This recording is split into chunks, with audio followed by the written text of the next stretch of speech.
Welcome to the lecture series of Public Theology, a cooperation of the Berlin Institute for Public Theology, the Beyers Naudé Center for Public Theology, and the Lutheran World Federation. In the name of God, most gracious, the dispenser of grace. The title of this short talk is An Islamic Ethics of Beauty in Establishing Viable Planetary Futures. I start by suggesting that Islam has a powerful ethical tradition from which flow a public process and expressions of justice, mercy, and dignity. Islam has over many centuries firmly established a rich ethical resource base that guides human endeavor. Its ethical tradition is characterized by mercy, forgiveness, love, and compassion. And ethics of beauty and dignity are the cornerstones and bedrock of its claim on moral virtue and its place and contributions in the world. Beauty, in Arabic ihsan, and dignity, in Arabic karama, are some of the higher order defining qualities of the Islamic faith tradition. During the height of the exercise of Islam's lush moral tradition, its regulative regimes and legal traditions were organized on the basis of the conditioning qualities of beauty, mercy, love, and dignity, from where it made its contribution to philosophy, mysticism, literary cultures, and science, well before the European Enlightenment. The Islamicate legacy has provided the world an enormously creative art and architectural tradition that stretched from Baghdad to Andalusia, to the Ottoman Empire, Mughal India, Safavid Persia, Turkic China, and to the coast of East, West, North, and South Africa. Islam joined the pantheon of luscious and compassionate traditions in providing its societies with an integrated and cohesive sense of adaptation and coexistence over the span of time.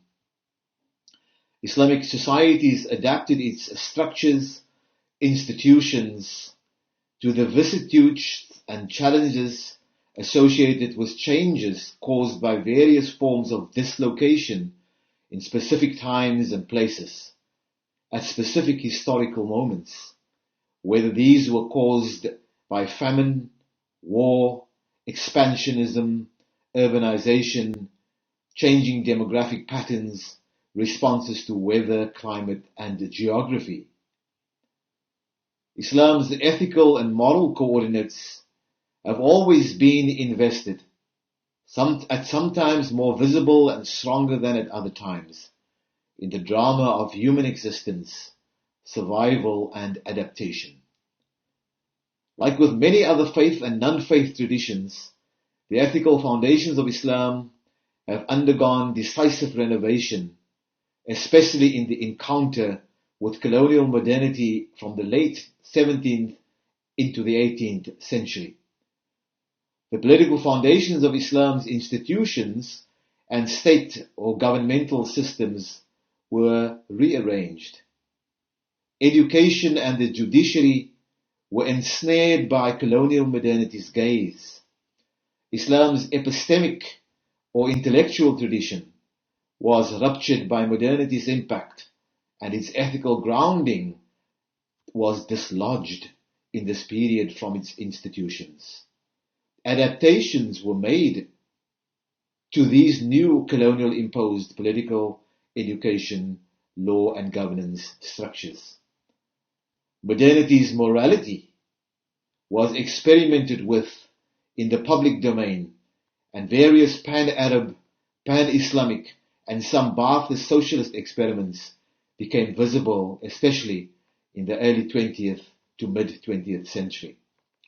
The rise of the Zionist state of Israel propped up by American and Western imperial interests, combined with the discovery of oil in Muslim countries to lay the basis for imperial politics that dominated and still dominates the region.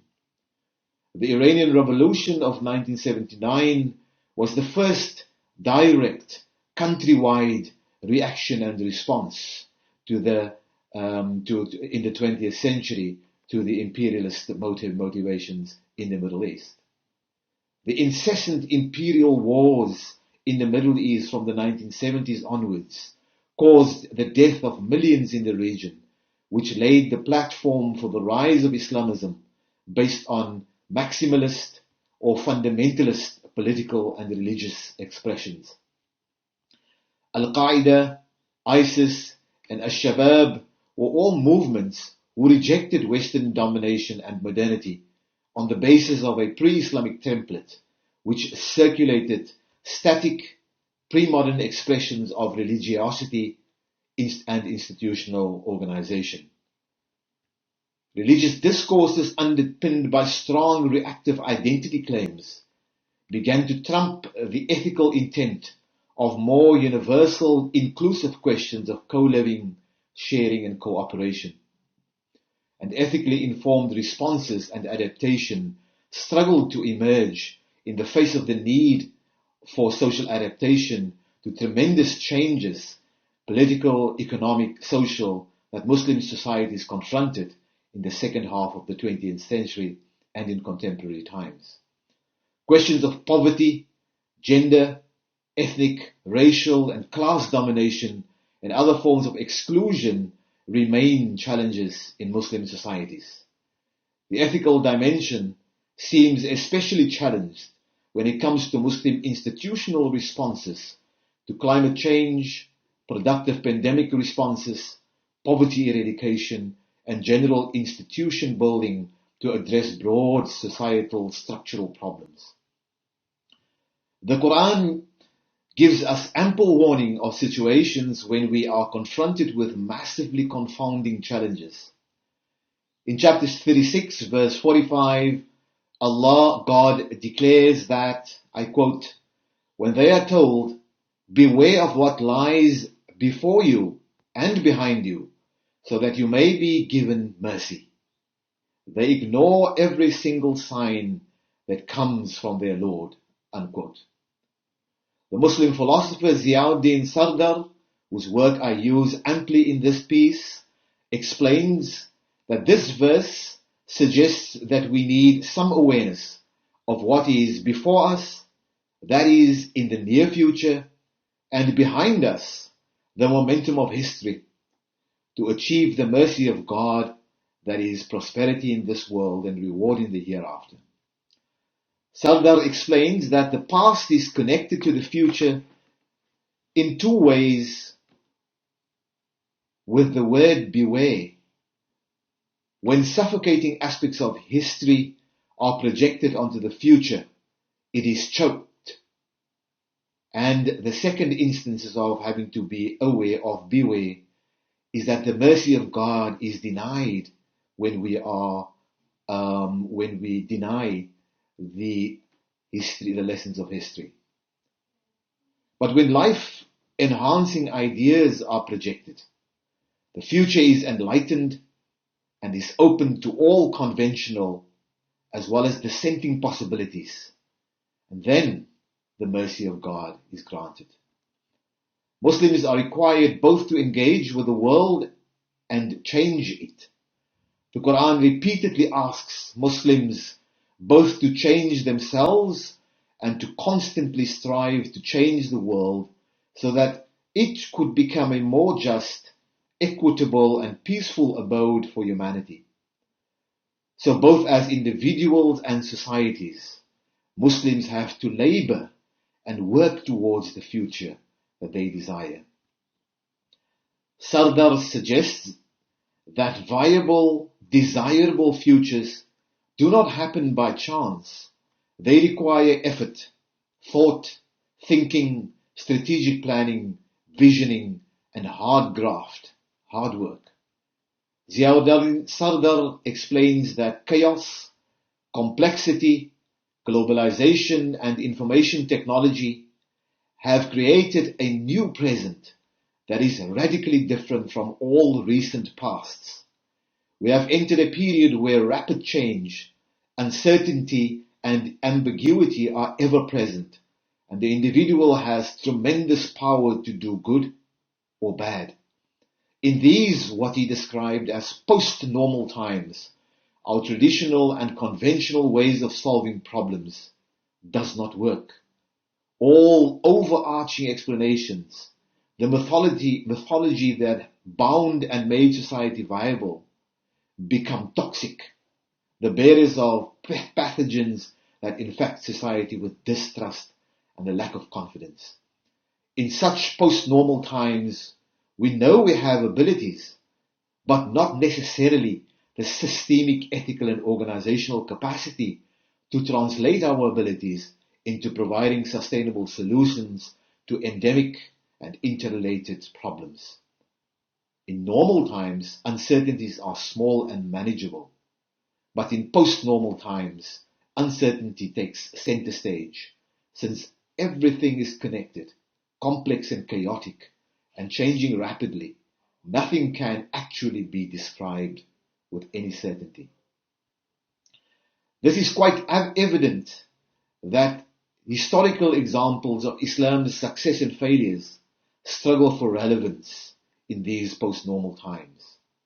And so we need an Islamic ethical perspective that is fit for our current complex times. Such a perspective would take the interconnections in our globalized world into consideration. Islam would thus be open to developing an inclusive worldview that promotes equality and plurality at all levels of society, and that brings Muslims and non-Muslims together to work for a sustainable world and viable futures for all. In such a way, Ziauddin Sardar argues, the emphasis would be on human rights, equal opportunities for women, freedom of conscience, the right to dissent, criticism and counter-criticism, mutuality, respect for other religions, and universality. Let me bring such a perspective home to more localized conditions and challenges. Communities are confronted with political infractions and seemingly intractable challenges on a daily basis.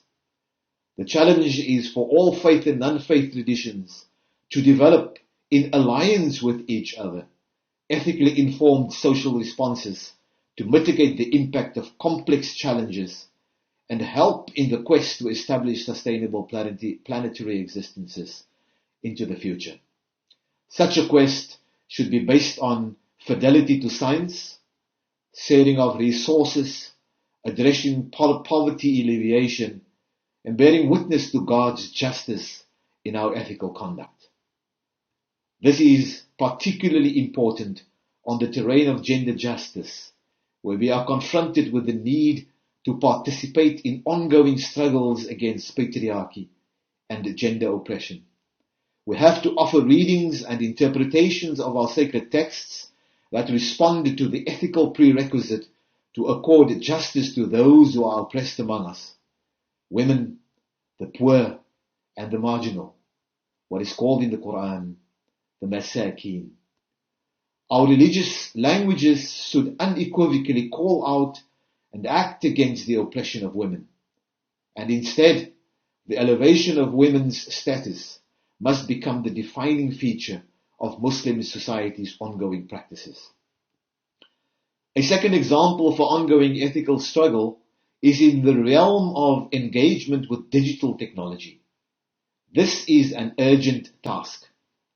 In our current post-normal times, digital technology via the smartphone, various ICT platforms charged by algorithmic reason and big data surveillance have conferred onto human existence an overwhelming techno-digital presence.